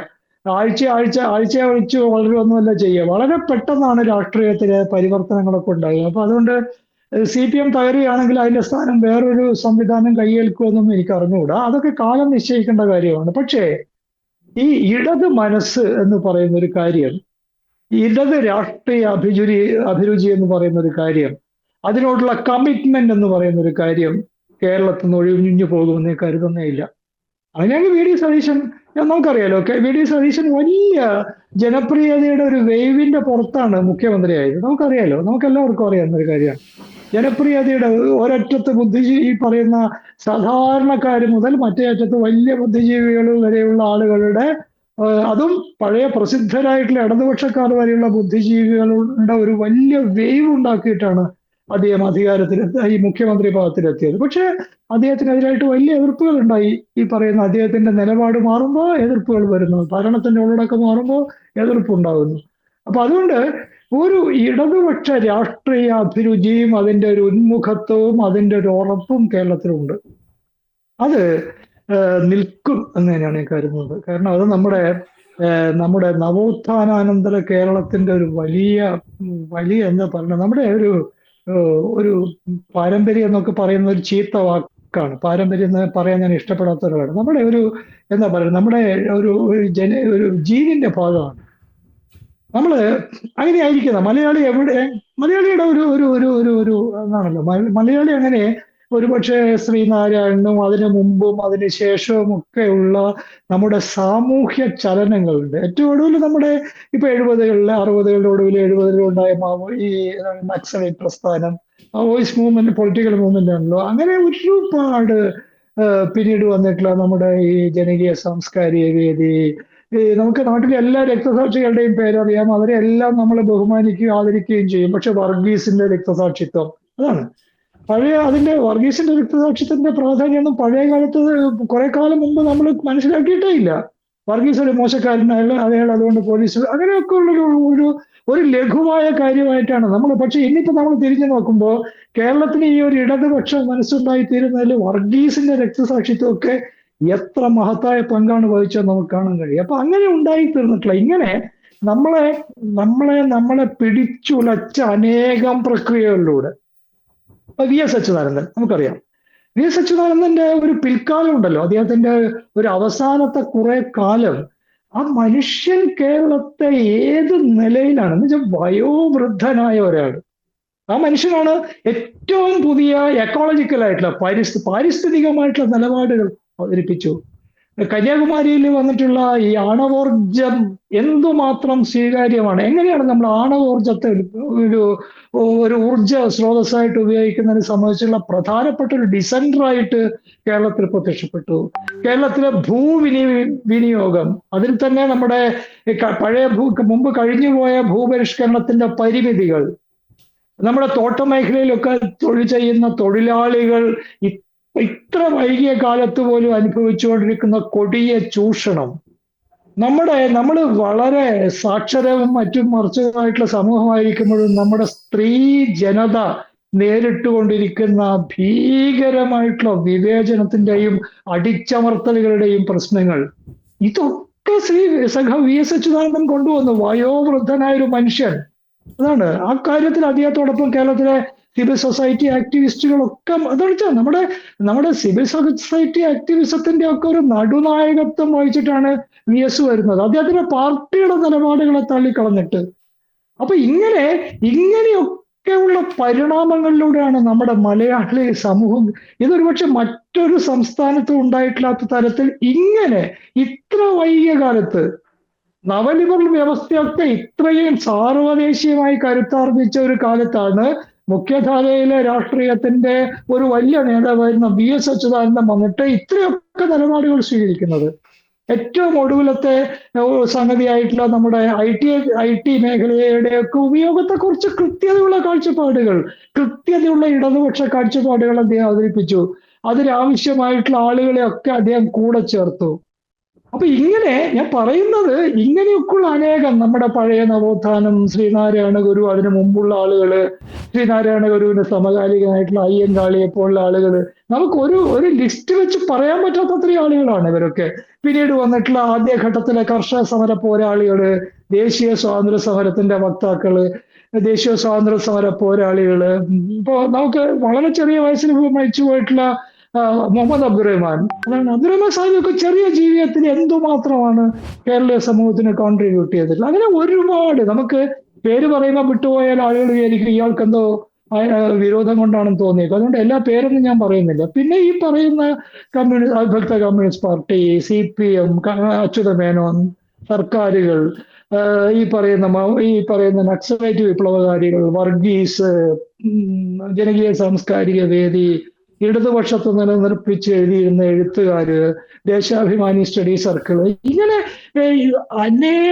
അനേകമായിട്ടുള്ള പ്രക്രിയകളിലൂടെ കടന്നു വന്ന, എന്ന് പറഞ്ഞാൽ ഇത്തരം തീച്ചൂളകളിലൂടെ കടന്നു വന്ന ഒരു ജനതയാണ് മലയാളി എന്ന് പറയുന്നത്. അപ്പൊ അതുകൊണ്ട് ഏറ്റവും പുതിയ തലമുറക്കകത്ത് പോലും ഈ ഒരു ഇടത് ഉന്മുഖത്വം ഈ ഒരു പശ്ചാത്തലത്തിൽ നിലനിൽക്കുന്നതായി ഞാൻ കാണുന്നുണ്ട്. അപ്പൊ അതുകൊണ്ട് ആഹ് ഒരു നമുക്കിപ്പോ മനസ്സിലായ ഒരു കാര്യമില്ലേ, കേരളത്തിലെ ഒരു അരിസ്റ്റോക്രസിക്ക് നിൽക്കാൻ പറ്റുന്ന പരമാവധി കാലം 10 കൊല്ലമാണ്. ഇനി അത്ര പോലും നിൽക്കാൻ കഴിയില്ല. കാരണം ഇത്തവണത്തെ തെരഞ്ഞെടുപ്പിന് തൊട്ടു മുമ്പുള്ള കാലങ്ങളിൽ നമ്മൾ കണ്ടത് കൊടുങ്കാറ്റാണ്, രാഷ്ട്രീയ കൊടുങ്കാറ്റ്. ഇനി കേരളത്തിൽ ഒരാൾക്കും അങ്ങനെ ഒരു അരിസ്റ്റോക്രസിയുടെ പുറത്ത് രാഷ്ട്രീയം കളിക്കാൻ കഴിയില്ല എന്നാണ് ഞാൻ വിചാരിക്കുന്നത്. അപ്പൊ അതുകൊണ്ട് കേരളത്തിലെ ഇടതുപക്ഷ ബോധം ശക്തമായിരിക്കുന്നിടത്തോളം കാലം നമുക്ക് ആ നിലയിൽ ഈ നവലിബറൽ വ്യവസ്ഥയുടെ മുമ്പിലുള്ള സമ്പൂർണമായ കീഴടങ്ങൽ കേരളത്തിൽ ഉണ്ടാകുമെന്ന് ഞാൻ വിചാരിക്കുന്നേ ഇല്ല. അതിന്റെ സംഘടനാ രൂപങ്ങൾ എങ്ങനെയൊക്കെയാണ് ഉയർന്നു വരിക എന്നുള്ളത് നമുക്ക് തീർച്ചയായിട്ടും കാലം തെളിയിക്കേണ്ട കാര്യം. ഒരു ചോദ്യം കൂടി ഞാൻ ഇത്രയും പറഞ്ഞ സ്ഥിതിക്ക് ചോദിക്കുകയാണ്. CPM ആയിരുന്നു മുഖ്യധാര ഇടതുപക്ഷം ഇതുവരെയും ഇപ്പോഴും. ഈ ഒരു ഇടതുപക്ഷത്തെ താങ്ങി നിർത്തിയിട്ടുണ്ടായിരുന്നത് ഇവിടുത്തെ ന്യൂനപക്ഷ സമുദായങ്ങളും അതോടൊപ്പം ഇവിടുത്തെ ദലിത്, ആദിവാസി, ഇഴവ മുതൽക്കുള്ള വിഭാഗങ്ങളും ഒരു പങ്കുണ്ട്. വാസ്തവത്തിൽ ഇപ്പൊ ആ ഒരു തിരിച്ചറിവിന്റെ ഭാഗമായിട്ട് അവരുടെ പൂർണ്ണമായിട്ടും കയ്യൊഴിയാണ്. ശരിക്കും പറഞ്ഞാല് ഈ വെള്ളപ്പള്ളി നടേശൻ കൂടെ നിന്നിട്ടുണ്ടെങ്കിലും ഇവിടുത്തെ ഇഴവ സമുദായം, അതുപോലെ ദലിത്, ആദിവാസി വിഭാഗങ്ങളൊക്കെ പൂർണ്ണമായിട്ടും കയ്യൊഴിയുന്നൊരു നിലയിലേക്ക് ഇവിടുത്തെ ഇടതുപക്ഷത്തെ അല്ലെങ്കിൽ മുഖ്യധാര ഇടതുപക്ഷത്തെ ഭരണപക്ഷത്തെ മാറ്റി എന്നുള്ളത്, അതിനെ ആ ഒരു രീതിയിൽ വിലയിരുത്താൻ കഴിയുമോ നമുക്ക്? എങ്ങനെയാണ് അതിന് കാണുന്നത്? അല്ല, അതില് ഒരു പ്രധാന പ്രശ്നം വെച്ചാൽ കേരളത്തിലെ ഈ സ്വത്വവാദികൾ പറയുന്ന പല കാര്യങ്ങളും വളരെ ഫോളോ ആണ് എന്ന് കരുതുന്ന ഒരാളാണ് ഞാൻ.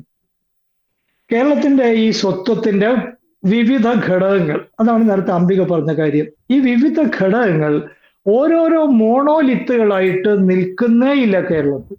അത് നമ്മൾ മനസ്സിലാക്കണം. അത് വളരെ പ്രധാനമാണ്. നമ്മള് വ്യക്തികൾക്ക് വേണ്ടി സാമൂഹിക അജണ്ടകൾ ഈ പറയുന്ന അവതരിപ്പിക്കാൻ പാടില്ല. അത് വളരെ പ്രധാനപ്പെട്ട കാര്യമാണ്. നമ്മുടെ ഈ സ്വത്വങ്ങളൊന്നും വെള്ളം കടക്കാത്ത അറകളിലുള്ള മോണോലിത്തുകളായിട്ട് നിൽക്കുന്നില്ല കേരളത്തിൽ. അതാണ് ഞാൻ നേരത്തെ പറഞ്ഞ ഒരു പ്രക്രിയയിലൂടെ മലയാളി ഒരു സങ്കര സമൂഹമാണ്. മനസ്സിലായല്ലോ? ഈ പറയുന്ന എല്ലാ പ്രശ്നങ്ങളും അഭിമുഖീകരിക്കുമ്പോൾ പോലും വളരെ വളരെ എന്താണ് പറയേണ്ടത്, വളരെ ചേർന്ന് നിൽക്കുന്ന, ഇപ്പൊ എനിക്കറിയുന്ന വ്യക്തിപരമായിട്ടുള്ള കാര്യങ്ങൾ, ഒരുപക്ഷെ എംപറിക്കലായിട്ടുള്ള കാര്യങ്ങൾ നമ്മൾ അങ്ങനെ പറയാൻ പാടില്ല എന്നൊക്കെ പറയാറുണ്ട്. പക്ഷേ ഞാൻ ശ്രദ്ധിച്ചിട്ടുള്ള ഒരു പ്രധാനപ്പെട്ട കാര്യമുണ്ട്. എത്രയോ വർഷങ്ങളായിട്ട്, ഇപ്പൊ ഒന്നുമല്ല, ഇപ്പൊ മലപ്പുറത്തൊക്കെ പോയാല് ഇപ്പൊ മലപ്പുറത്ത് നമുക്കറിയാലോ, അവിടുത്തെ മുസ്ലിം ലീഗുകാരൊക്കെ UDF സംവിധാനത്തിലാണ്. അവർ CPM LDF ഒന്നുമല്ല. പക്ഷേ മുസ്ലിം ലീഗിന്റെ അണികൾക്ക് പോലും CPM ഒരു സോഫ്റ്റ് കോർണർ ചെയ്യാൻ കണ്ടിട്ടുണ്ട് വർഷങ്ങളായിട്ട്. ഇപ്പൊ ഒന്നുമല്ല, എത്രയോ കാലമായിട്ട്. എങ്ങനെയോ CPM വളരെ ശരിയായ ഒരു പാർട്ടിയാണ് എന്നൊരു തോന്നൽ അവർക്കകത്തുണ്ട്. അത് ഞാനീ പറഞ്ഞ ഇപ്പൊ CPM നല്ലൊരു പാർട്ടിയാണെന്നുള്ള തോന്നൽ നിങ്ങൾ ഈ പറയുന്ന എല്ലാ വിഭാഗങ്ങൾക്കകത്തും ഉണ്ടായിരുന്നു. അങ്ങനെയാണല്ലോ ഈ പറയുന്ന 1980 വരെ പ്രതിപക്ഷത്ത് ഞാൻ ഈ പ്രക്രിയയുടെ ഞാൻ 73 മുതൽ വിദ്യാർത്ഥി രാഷ്ട്രീയത്തിലുണ്ടായിരുന്നതാണ്. ഇതിന്റെ പ്രക്രിയയുടെ ഭാഗമായിട്ട് ഞാൻ നേരിട്ട് പങ്കാളിത്തം വഹിച്ച ഒരു സംഗതിയെ കുറിച്ചാണ് ഞാൻ പറയുന്നത്. പലർക്കും അങ്ങനെ ഒരു അനുഭവം ഉണ്ടാവണമെന്നില്ല. ഞാൻ സജീവമായിട്ടുണ്ടായിരുന്നതാണ്, എന്നെ അറിയുന്ന ആളുകൾക്കൊക്കെ അറിയാം. അപ്പോ ഇപ്പൊ 77 അടിയന്തരാവസ്ഥയിലൊക്കെ ഇലക്ഷനിൽ പൂർണ്ണമായും തോറ്റുപോയ ഒരു പാർട്ടിയാണ് CPMകാര്. പക്ഷെ പിന്നെ 80-ലാകുമ്പോഴത്തേക്ക് കോൺഗ്രസിന്റെ ഒരു വിഭാഗത്തിന്റെ പിന്തുണയോടുകൂടി ഗവൺമെന്റിൽ എത്തുന്നു. പിന്നെ 87-ൽ തനതായി LDFന്റെ ഒരു ഗവൺമെന്റ് അധികാരത്തിൽ വരുന്ന സ്ഥലത്തേക്ക് വളരുന്നുണ്ട്. ഈ വളർച്ച എന്തുകൊണ്ടാണ് CPMനും അല്ലെങ്കിൽ അവർ LDF എന്ന് പറയുന്ന സംവിധാനത്തിന് സാധിച്ചതെന്ന് ചോദിച്ചു കഴിഞ്ഞാല്, കേരളം ഇങ്ങനെ ഒരു സങ്കര സമൂഹമാണ്. സ്വത്വപരമായ എല്ലാ പ്രശ്നങ്ങളും നിൽക്കുമ്പോൾ തന്നെ അതിന്റെ സംഘടനകളുണ്ട്, അതിന്റെ നേതാക്കന്മാരുണ്ട്, അതിന്റെ പ്രത്യയശാസ്ത്രകാരന്മാരൊക്കെ ഉണ്ടാക്കുമ്പോൾ ഒരു സങ്കര സമൂഹമായിട്ടാണ് കേരളം എല്ലാ കാലത്തും ഈ പറയുന്ന നവോത്ഥാന കാലത്തിന് ശേഷം നിലനിന്നിട്ടുള്ളത്. അപ്പൊ അതുകൊണ്ട് എന്താ കാര്യം ചോദിച്ചാൽ, എല്ലാറ്റിനും അപ്പുറം CPM ഇടതുപക്ഷമൊക്കെ ഒരു നല്ല ആളുകളാണെന്നൊരു തോന്നൽ വ്യാപകമായിരുന്നു. ആ തോന്നലാണ് ഈ പിണറായി വിജയനും സംഘവും ചേർന്നിട്ട് കഴിഞ്ഞ 10 കൊല്ലം കൊണ്ട് കേരളത്തിൽ അറുത്തു മാറ്റിയത്. അതുകൊണ്ടാണ് CPM നിലനിൽക്കാനാവില്ല എന്ന് ഞാൻ ഉറപ്പിച്ചു പറയുന്നത്. ഇത് അറുത്തുമാറ്റി ആർക്കും വിശ്വാസമില്ല. മുസ്ലിം സംഘടനകൾക്ക് വിശ്വാസമില്ല എന്ന് പറഞ്ഞു കഴിഞ്ഞാൽ നമുക്ക് മനസ്സിലാക്കാം. മുസ്ലിം സംഘടനകൾക്ക് പല പ്രശ്നവും ഉണ്ടാവും, അവർക്ക് CPM വിശ്വാസമില്ല ഇപ്പോഴും. പക്ഷെ നമ്മൾ അതല്ല നോക്കേണ്ടത്. ഇസ്ലാം മതവിശ്വാസം പുലർത്തുന്ന മനുഷ്യർക്കൊന്നും വിശ്വാസമില്ല CPM. സമ്പൂർണമായ വിശ്വാസമാണ്. എന്നുവെച്ചാൽ മതവിശ്വാസികളായിട്ടുള്ള CPM ജനസാമാന്യത്തിന്.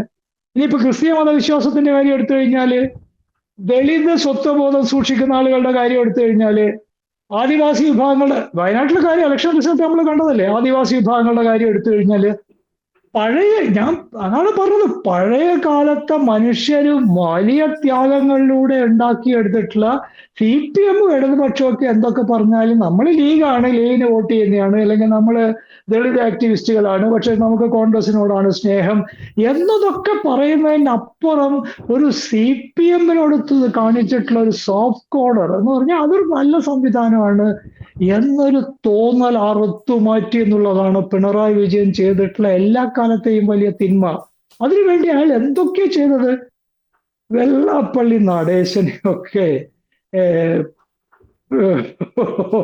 ഒരാള് ഒരു കമ്മ്യൂണിസ്റ്റ് എന്ന് പറയുന്ന, പോട്ടെ അത് വിട്ടേക്ക്, ഒരു നെഹ്റുവിയൻ ലെഫ്റ്റ് എന്ന് പറയുന്ന ഒരാൾക്ക് സഹിക്കാൻ കഴിയുമോ അയാള്? അതും വിട്. ഒരു സാധാരണ ലിബറല് എന്ന് പറഞ്ഞാൽ, ഞാൻ ഉദാഹരണത്തിന് എടുക്കുക, നമ്മൾ പരിചയപ്പെടുന്ന ഒരു മുഹമ്മദ് അബ്ദുറഹ്മാൻ സാഹിബിനെ പോലെ ഒരാൾ, അല്ലെങ്കിൽ ഒരു KP കേശവൻ. ഇപ്പൊ നമ്മുടെ പഴയ ലിബറൽ ആളുകളുടെ മാതൃകയിൽപ്പെടുന്ന പലരിൽപ്പെടുന്നതാണല്ലോ ഈ പഴയ ഈ പറയുന്ന ആളുകൾ. അവർക്ക് ആർക്കെങ്കിലും ഇയാളെ സഹിക്കാൻ കഴിയുമോ? അയാളെയാണ് CPM-കാർ ഈ പിണറായി വിജയനും സംഘവും ചേർന്ന് ചുമന്നത്. പിന്നെ എങ്ങനെ CPM നശിക്കാതിരിക്കും?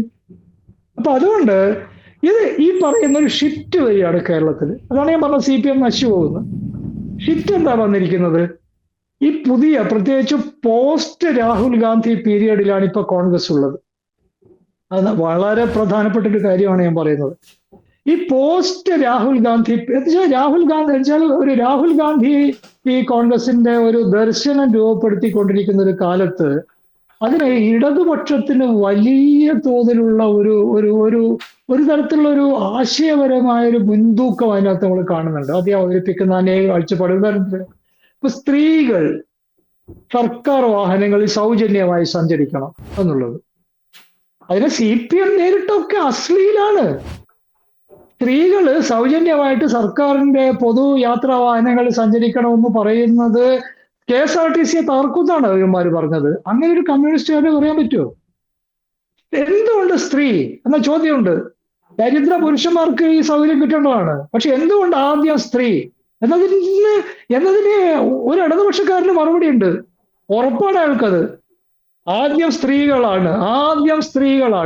നിങ്ങളൊരു മാർക്സിസത്തിന്റെ പ്രാഥമികമായ കാര്യം അറിയുമെങ്കിൽ, പൊതുഗതാഗത സംവിധാനങ്ങളിൽ സൗജന്യമായിട്ട് ആരാണ് ഈ ഒരു നാട്ടിൽ സഞ്ചരിക്കേണ്ടതെന്ന് ചോദിച്ചാൽ സ്ത്രീകളാണ്. ഒരു സംശയം ഉണ്ടാകാൻ പാടില്ല അതില്. അപ്പോൾ ഇത് ഒരു വലിയ ഇടതുപക്ഷ കാഴ്ചപ്പാടാണ്. പഠിക്കുന്ന വിദ്യാർത്ഥിനികൾക്ക് 1000 ഉറുപ്പിക വെച്ച് പ്രതിമാസം അവരെ സഹായിക്കും. അത് വലിയ തോതിലുള്ള ഒരു ഇടത് കാഴ്ചപ്പാടാണ്. അപ്പോൾ ഇങ്ങനെ വന്നിട്ടുള്ള ഒരു പിന്നെ ഈ മനുഷ്യരൊക്കെ വളരെ ഭംഗിയായിട്ട് കമ്മ്യൂണിക്കേറ്റ് ചെയ്യാനുള്ള ഒരു വലിയ ശേഷി രാഹുൽ ഗാന്ധി പ്രദർശിപ്പിക്കുന്നുണ്ട്. അദ്ദേഹത്തിന് കാര്യങ്ങൾ വളരെ നേർക്കുനേരെ മനുഷ്യരോട് സംസാരിക്കാൻ, സത്യസന്ധമായിട്ടും ലളിതമായിട്ടും സംസാരിക്കാനുള്ള വലിയ ആർജവുണ്ട്. ഇതൊക്കെ മലയാളി വളരെ ശ്രദ്ധയോടെ കാണുന്നതാണ്. മലയാളി എന്ന് പറയുമ്പോൾ ഞാൻ ഈ പറയുന്ന എല്ലാ മലയാളിയും എന്ന് പറഞ്ഞാൽ, ഇപ്പൊ ദളിതുകളായിട്ടുള്ള മലയാളികൾ, ഈ പറയുന്ന ന്യൂനപക്ഷ സമുദായം, വേറെ ന്യൂനപക്ഷ മതസമുദായ വിശ്വാസികളായിട്ടുള്ള ജനങ്ങൾ, ഇവരെല്ലാം ഈ കാര്യം വളരെ കൃത്യമായി ശ്രദ്ധിക്കുന്ന വിഭാഗങ്ങളാണ്. അപ്പൊ അവർക്ക് സ്വാഭാവികമായിട്ടും ഇന്നത്തെ പുതിയ സാഹചര്യത്തില്, പ്രത്യേകിച്ചും ഞാനത് പറയാത്തത് എന്താണെന്ന് ചോദിച്ചാൽ, നമ്മുടെ ഇപ്പോഴത്തെ വിഷയത്തില്ല, അതിഭീഷണമായിട്ടുള്ളൊരു ഹിന്ദു രാഷ്ട്രത്തിന്റെ മാരകമായ നിഴലിലാണ് നമ്മൾ നിൽക്കുന്നത്. അതാണ് ഹിന്ദു രാഷ്ട്രം. 3 നിയമസഭാംഗങ്ങൾ കേരളത്തിലായി. അതല്ല, നമ്മുടെ പല ബുദ്ധിമാന്മാരും പറയുന്നത് ഹിന്ദു രാഷ്ട്രം ആയിട്ടില്ല എന്നാണ്. എല്ലാ സ്നേഹിതന്മാരെ, ഇതൊക്കെ തന്നെയാണ് ഹിന്ദു രാഷ്ട്രം. ഇപ്പോഴ് ഉത്തരേന്ത്യയെ കേന്ദ്രീകരിച്ച് നടന്നുകൊണ്ടിരിക്കുന്ന സർക്കാർ സംവിധാനങ്ങളും മറ്റും ചേരുന്ന ഒരു സംഗതി ഉണ്ടല്ലോ. ഇത് തന്നെയാണ് ഹിന്ദു രാഷ്ട്രത്തിന്റെ പ്രാഥമികമായ ഘടന എന്ന് പറയുന്നത്. അത് ഏതാണ്ട് വന്നു കഴിഞ്ഞിട്ടുണ്ട് പല സ്ഥലങ്ങളിലും. ഇത് ഇപ്പൊ നമ്മൾ കേരളത്തിൽ നിന്ന് ചിന്തിക്കുമ്പോൾ നമുക്ക് പഴയ പാഠപുസ്തകങ്ങളൊക്കെ വെച്ച് പലതും പറയാൻ പറ്റും. പക്ഷെ അതൊന്നും അല്ല വാസ്തവം. ഒരു പ്രോട്ടോ ഹിന്ദു സ്റ്റേറ്റ് വന്നു കഴിഞ്ഞിട്ട് അതാണ് കൃത്യമായിട്ട് നമ്മൾ പറഞ്ഞാൽ നമ്മൾ ഈ പറഞ്ഞ തത്വചിന്താപരമായിട്ട് പറഞ്ഞു കഴിഞ്ഞാൽ അല്ലെങ്കിൽ സാമൂഹ്യ ശാസ്ത്രപരമായ ഒരു വീക്ഷണം എടുത്തു കഴിഞ്ഞാൽ ഒരു പ്രോട്ടോ ഹിന്ദു രാഷ്ട്രം വന്നു കഴിഞ്ഞിരിക്കും. ഞാൻ ഉറപ്പിച്ചു പറയുന്നു, കേരളത്തിലെ ഏത് ബുദ്ധിജീവിയായിട്ടും ഇക്കാര്യത്തിൽ ഒരു തർക്കത്തിന് ഞാൻ തയ്യാറാണ്. ഒരു പ്രോട്ടോ ഹിന്ദു രാഷ്ട്രം ഇന്ത്യയിൽ വന്നു കഴിഞ്ഞിട്ടുണ്ട്. അത് സ്വീപ്പിംഗ് അല്ല, എല്ലാ സ്ഥലത്തും ഇല്ല. കേരളത്തിലില്ല, തമിഴ്നാട്ടിലില്ല, കർണാടകത്തിലും തെലുങ്കാനയിലും ഇല്ല. അങ്ങനെ ചെറുത്തു നിൽക്കുന്ന ജനാധിപത്യത്തിന്റെ പക്ഷത്ത് വന്നിട്ട് ഹിന്ദുത്വ അതിന്റെ ചിഹ്നം ഏതാണെന്നറിയില്ലേ? ഹിന്ദുത്വയുടെ ചിഹ്നം എന്താ? നമ്മളെ ആളുകളൊക്കെ വിചാരിക്കുന്ന ഹിന്ദുത്വയുടെ ചിഹ്നം താമരയും കാവിയാണെന്നാണ്. ഞാൻ വിചാരിക്കുന്ന ഹിന്ദുത്വയുടെ ചിഹ്നം ബുൾഡോസർ ആണെന്നാണ്. അതാണ് ഹിന്ദുത്വയുടെ ചിഹ്നം. കാവ്യോ ഈ പറയുന്ന നമ്മുടെ പുഷ്പങ്ങളിൽ മനോഹരമായ ഒരു പുഷ്പമായിട്ടുള്ള താമരയോ അല്ല. അതിന്റെ ചിഹ്നം വളരെ പുതിയൊരു സാധനമാണ്. ബുൾഡോസർ, എർത്ത് മൂവർ എന്ന് പറയുന്ന സാധനമാണ്. ഈ ബുൾഡോസറിന്റെ, ഈ ഹിന്ദുത്വ ബുൾഡോസറിന്റെ ഇങ്ങനെ കുറെ സ്ഥലങ്ങൾ ചെറുത്തു നിൽക്കുന്നത് കൊണ്ട് സ്വീപ്പിംഗ് ആയിട്ടുള്ള, അതാണ് അതിലിപ്പം നമുക്കറിയില്ല, ഡീലിമിറ്റേഷന്റെ ഭാഗമായിട്ട് പാർലമെന്റിൽ വന്നപ്പോൾ തോറ്റുപോയി. അപ്പൊ അങ്ങനെയൊക്കെ സ്ഥലത്ത് വെച്ച് അവർ തോൽപ്പിക്കപ്പെടാനുള്ള ഒരു ശേഷി കാണിക്കുന്ന തരത്തിൽ പ്രതിപക്ഷ പ്രവർത്തനം ഇന്ത്യയിൽ ഉള്ളത് കൊണ്ട് ഒരു സ്വീപ്പിംഗ് ആയിട്ടുള്ള ഹിന്ദു രാഷ്ട്രം ഔപചാരികമായി വന്നിട്ടില്ല. പക്ഷെ ഒരു പ്രോട്ടോ ഹിന്ദു രാഷ്ട്രം വന്നു കഴിഞ്ഞിട്ടുണ്ട്. നമ്മൾ മനസ്സിലാക്കണം.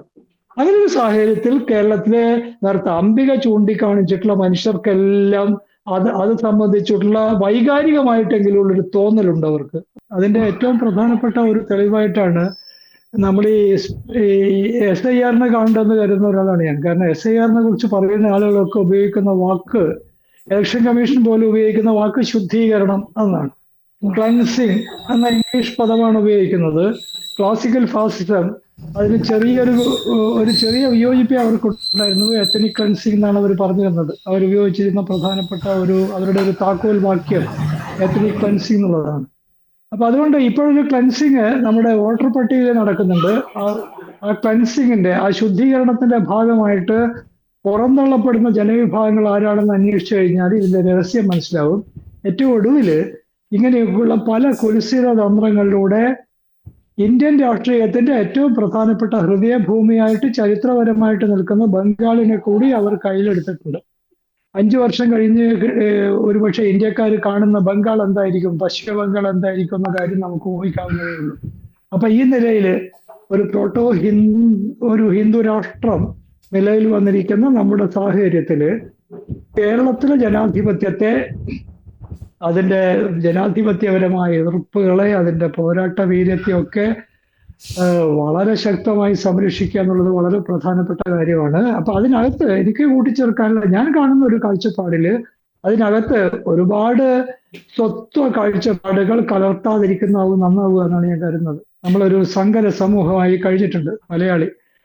ഈ പറയുന്ന നമ്മള് ഒരുപാട് സ്വത്വപരമായിട്ടുള്ള അനവധി പ്രശ്നങ്ങൾ കേരളത്തിൽ അവശേഷിക്കുന്നുണ്ടെന്ന് എനിക്കറിയാം. അതൊക്കെ പരിഹരിക്കാൻ ശ്രമം ഒരു ഭാഗത്ത് നടക്കുമ്പോൾ തന്നെ അതിനെ ഒരു മുഖ്യ പ്രശ്നമാക്കി ഉയർത്തിക്കൊണ്ടുവരുന്ന ഒരു നെറേറ്റീവ് കേരളത്തിലെ ജനാധിപത്യ പോരാട്ടത്തെ സഹായിക്കും എന്ന കാര്യത്തിൽ എനിക്ക് വലിയ സംശയമുണ്ട്. കാരണം ഒരു സങ്കര ജനതയാണ്. എല്ലാ ഐഡന്റിറ്റിക്കും അപ്പുറം, എല്ലാ സ്വത്വത്തിനും അപ്പുറം ഒരു സങ്കര ജനതയായി കഴിഞ്ഞിട്ടുണ്ട്. അത് തെളിയിച്ചൊരു തെരഞ്ഞെടുപ്പ് കൂടിയാണ് കഴിഞ്ഞു പോയത്. ഈ വീര്യം, ഈ ജനാധിപത്യ വീര്യം നമ്മൾ ഈ പുതിയ ദേശീയ സാഹചര്യത്തിൽ നിർബന്ധമായിട്ട് മുന്നോട്ട് കൊണ്ടുപോകേണ്ടതുണ്ട്. അതിന് ഒരുപാട് കഷ്ടപ്പാടുകളുടെ ആവശ്യം മുമ്പുണ്ടായതുപോലെ ഉണ്ടെന്നാണ് ഞാൻ കരുതുന്നത്. അത് നിർവഹിക്കാൻ നമുക്കൊക്കെ കഴിയട്ടെ എന്ന് മാത്രമാണ് ഞാൻ അവസാനിപ്പിക്കുന്നത്. സന്തോഷം. ഇത്രയും സമയം കേരള ഇൻസൈറ്റിന് വേണ്ടി ഇത്രയും കാര്യങ്ങൾ, കേരളത്തിന്റെ ഒരു രാഷ്ട്രീയ അന്തരീക്ഷത്തെ കുറിച്ച് ഇത്രയധികം സംസാരിച്ചതിൽ സന്തോഷം. നന്ദി.